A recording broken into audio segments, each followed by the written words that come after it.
Have you ever finally found a quiet moment only to realize you don't actually know how to relax? Maybe your child is asleep, the house is calm, nobody needs you right in this second, and yet your mind is still spinning. You're listening for the next sound, thinking through tomorrow's schedule, replaying the hard moment from earlier today, and bracing for the next meltdown, argument, problem, or need that you know will hit you first thing in the morning. If your body is tired, but your mind won't slow down, this episode is for you. Today, we're talking about why rest can feel so hard when you've been living on high alert, and why learning to receive rest may be one of the most important things you can do as a mom. Are you overwhelmed by constant meltdowns, defiance, or challenging behaviors? Are you longing for peace in your home? You're in the right spot. I'm Jamie, mom of 7, counselor, parent coach, and wrangler of big emotions. I've learned how to calm the chaos and build connection, even when things feel like they're falling apart. If you're looking to connect with your child, find effective parenting tools that honor your family values, and understand your child's unique wiring, you found it here. So pour that coffee, find a quiet spot if you have one of those in your house, and let's get started. Welcome back. That's right. Today we're talking about something that sounds simple, but often feels anything but simple. Rest. A small 4-letter word, yet it can really trip us up. Now, I know that word can bring up a lot of feelings for different parents, and especially moms. Some of you hear the word rest and you think, well, that sounds amazing. I would love that. Others hear it and immediately think, must be nice.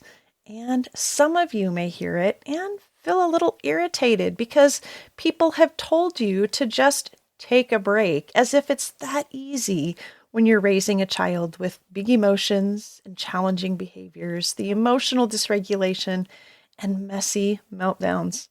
And I get that, because when you're parenting a child who needs more support, more advocacy, more structure, more emotional coaching, more recovery time after hard moments, rest is not always as simple as just sitting down or settling down. Sometimes your body is sitting, but your mind is still running laps and exhausted. Sometimes the house is quiet, but your nervous system still feels like it's waiting for the next shoe to drop. Sometimes you finally get a moment alone, and instead of feeling peaceful, you feel guilty, restless, or uncomfortable. And that can honestly be a little bit confusing because you know you're tired. You know you need a break.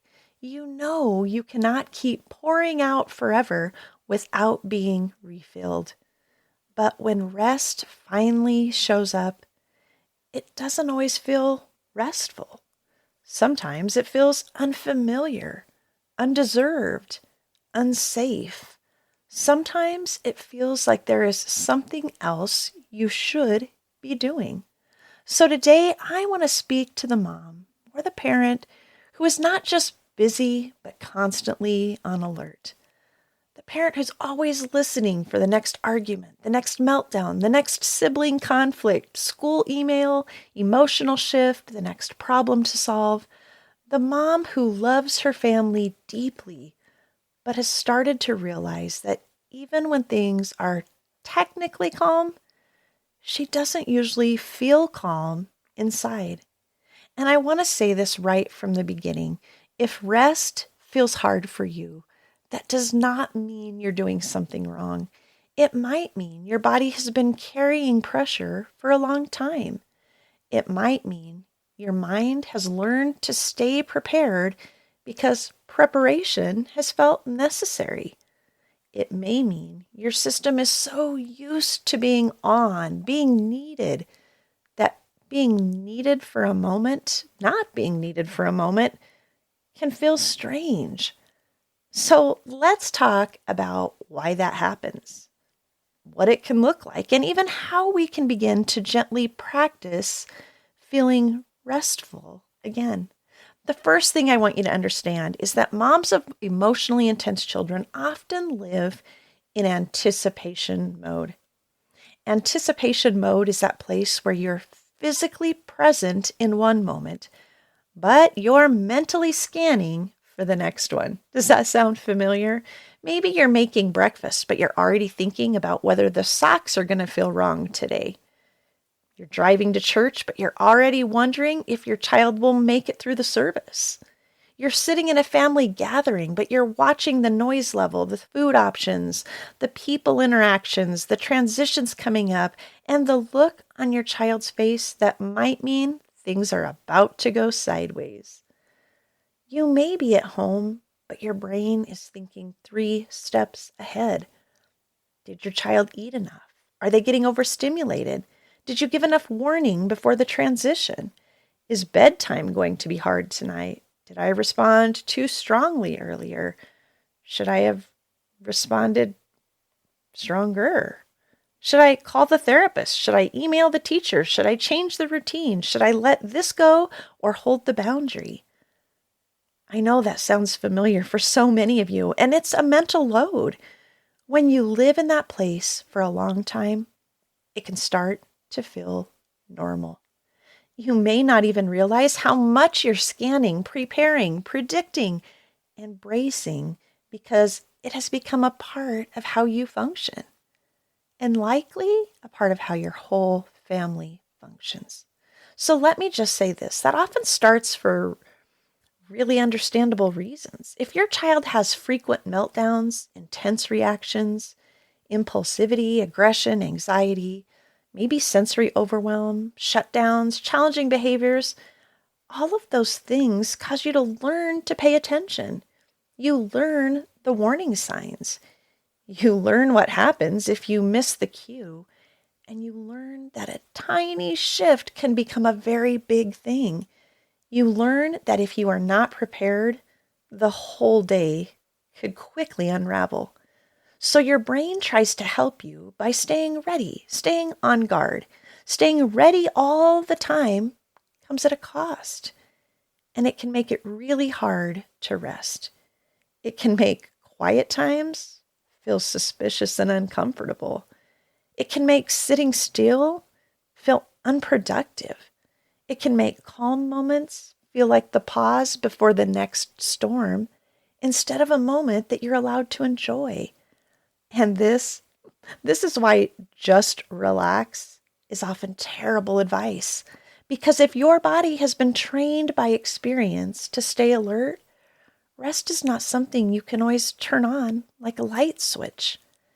Your body might need to relearn what safe, healthy rest truly feels like. The second thing I want you to know is that rest may feel unsafe, unfamiliar, or undeserved when you're used to constant pressure. Let's start with the unsafe part. Now, I don't necessarily mean physically unsafe, although it may in some situations. But what I mean is your body may not fully believe it's okay to just let down. If you've been interrupted over and over, being needed constantly, or surprised by those sudden emotional explosions, your body may have learned that relaxing means being caught off guard. And if being caught off guard has led to chaos in the past, your system may decide, no, thank you. We're staying prepared. This is why you may finally sit down and suddenly feel edgy.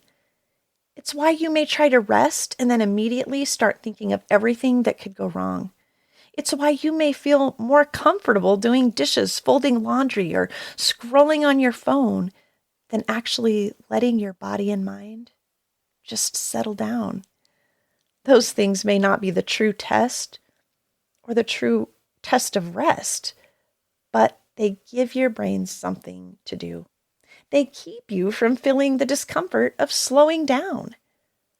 Rest can also feel unfamiliar.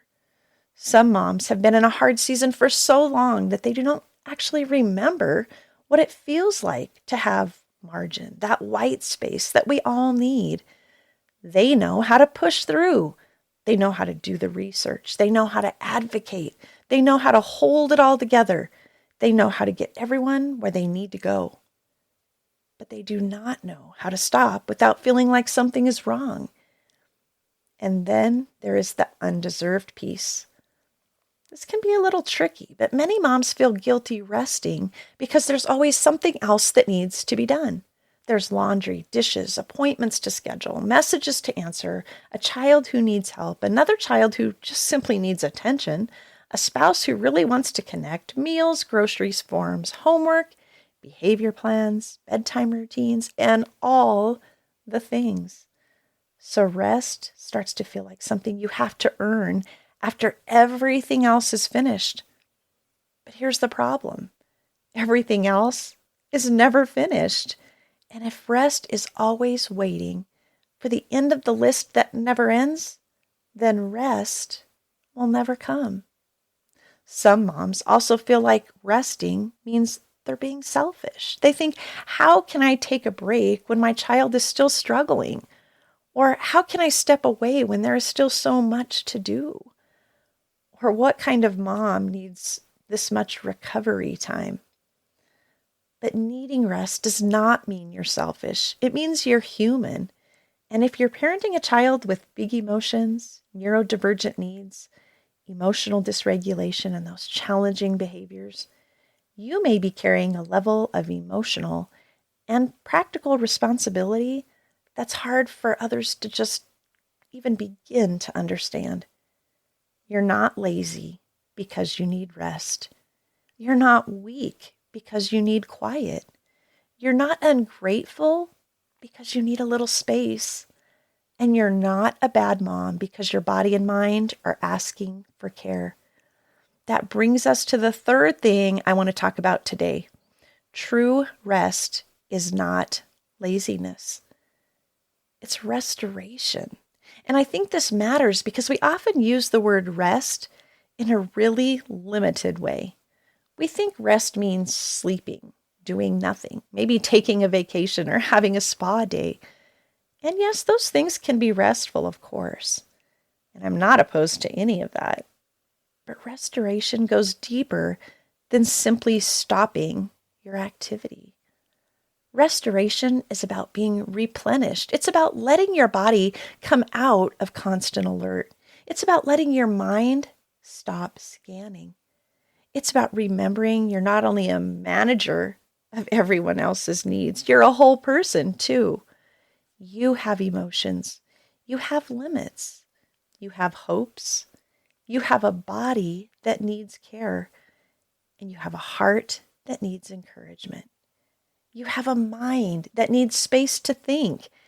And you have a soul that just needs a little room to breathe and flourish. Sometimes true rest does look like sleep. Sometimes it looks like sitting outside with a cup of coffee and not multitasking, but just sitting. It might look like taking a walk without using the time to problem solve, but just be present. It might look like asking for help. Sometimes it looks like saying no to the thing that always costs your family too much. Sometimes it looks like telling the truth instead of pretending you're fine. Sometimes it looks like being with people who understand you, so you just don't have to explain everything. And sometimes true rest looks like stepping away for long enough that your body can remember what calm feels like. That's actually one of the biggest reasons I created the Mom's Retreat. It is finding your calm in the chaos. That's right, our upcoming retreat, because I know moms do not need one more thing where they have to perform. They do not need another event where they have to show up polished and all put together. And they really don't need a packed schedule that leaves them more exhausted than when they arrived. This retreat is designed to be restorative, not just busy, not packed with pressure, not another place where you have to be on. It's a space where moms raising emotionally intense, uniquely wired, Neurodivergent children can simply breathe, connect, be encouraged, and let their bodies remember what calm can feel like. The Calm Connection Moms Retreat, Finding Your Calm in the Chaos, is happening August 27th through the 31st in Loveland, Colorado.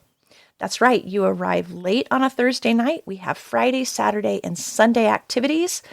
After those 3 days of activities, you leave bright and early Monday morning. This is going to be an intentionally small, warm, and personal event. Your registration cost includes lodging, meals, and activity costs. And let me tell you, we have some really fun ones planned. We didn't want you to have to figure out all the little details. Early bird pricing and payment plans are available. And there's also a scholarship application for moms who would like to be considered. There are only 10 spots still open, and early bird pricing will be ending soon. And I want to let you know this. If you invite a friend who registers for the retreat, you will receive $100 off of your own registration fee. So if your heart is saying, man, I think I could really use some rest, please don't talk yourself out of at least taking a look. You can find the details, apply for a possible scholarship, or register at calmconnectionparent.com/retreat 2026. Again, that's calmconnectionparent.com/retreat 2026. And remember, this is not about escaping your life or your family. It's about stepping away long enough to breathe, be encouraged, reconnect with yourself. Here's some practical tools that can be effective in parenting so that you can come home with a little more calm, clarity, and hope. Now let's talk about how to begin practicing rest in real life, because I know most of us cannot just disappear to the mountains every time we feel overwhelmed. Although, wouldn't that be lovely to just get a vacation whenever you need it?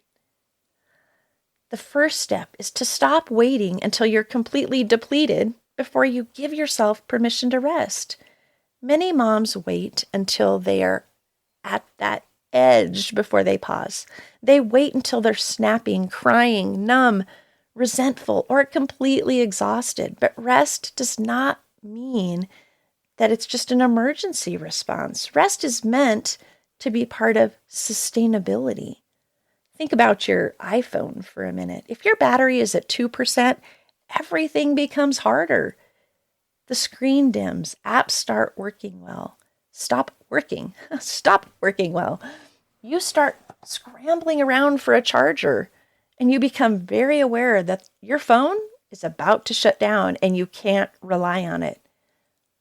But we do this to ourselves all the time. We run at 2% and then wonder why we're irritable, foggy, overwhelmed, unable to respond the way we want to, and maybe not able to be relied upon. So the question becomes, what would it look like to plug in before you're almost shut down? Maybe it's 5 minutes of quiet before the kids wake up. Maybe it's choosing not to use every free moment to catch up on tasks. Maybe it's putting your phone down earlier or asking someone to take over bedtime just once a week. Maybe it's building in recovery time after something you know will be hard. Small rest counts.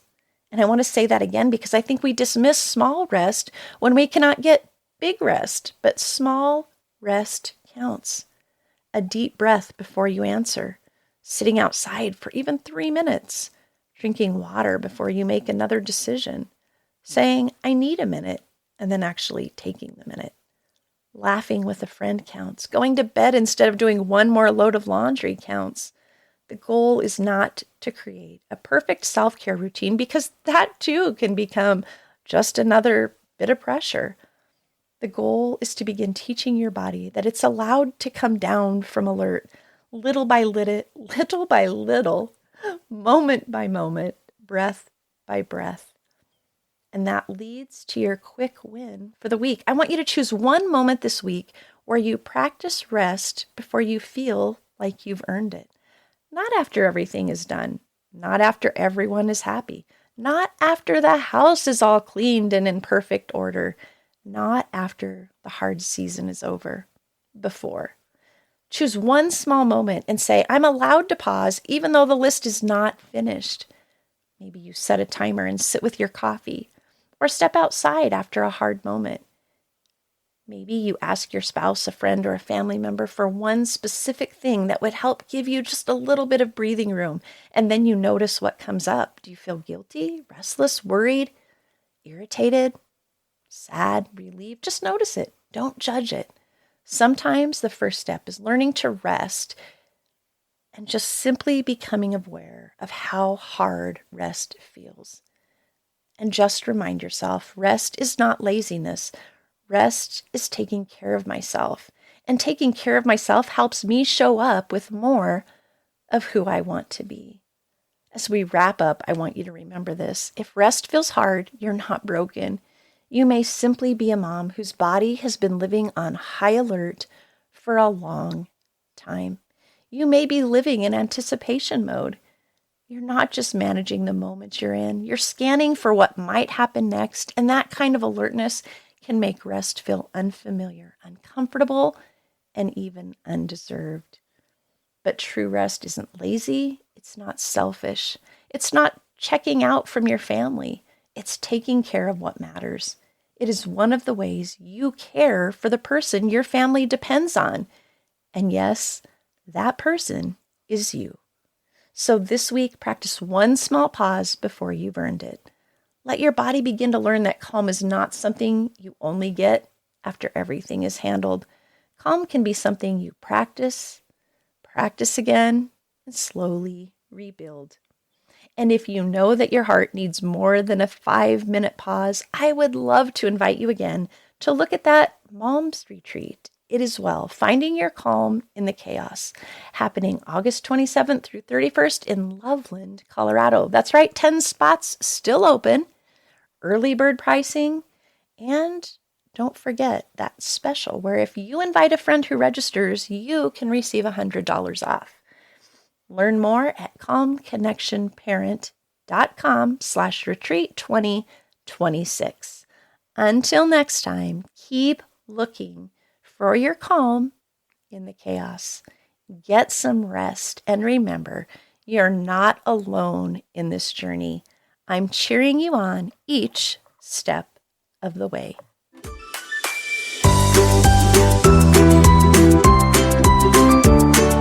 I hope today's episode gave you a breath of fresh air, maybe a bit of hope too.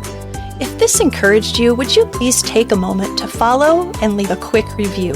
It helps this much needed message of calm and connection reach more families. And if you're looking for additional resources, be sure to visit calmconnectionparenting.org and check out the podcast tab. There you'll find a variety of free resources waiting just for you. Until next week's episode, take a deep breath, grab that fresh cup of coffee, and remember, you've got this. And on the days you don't, well, we're in it together.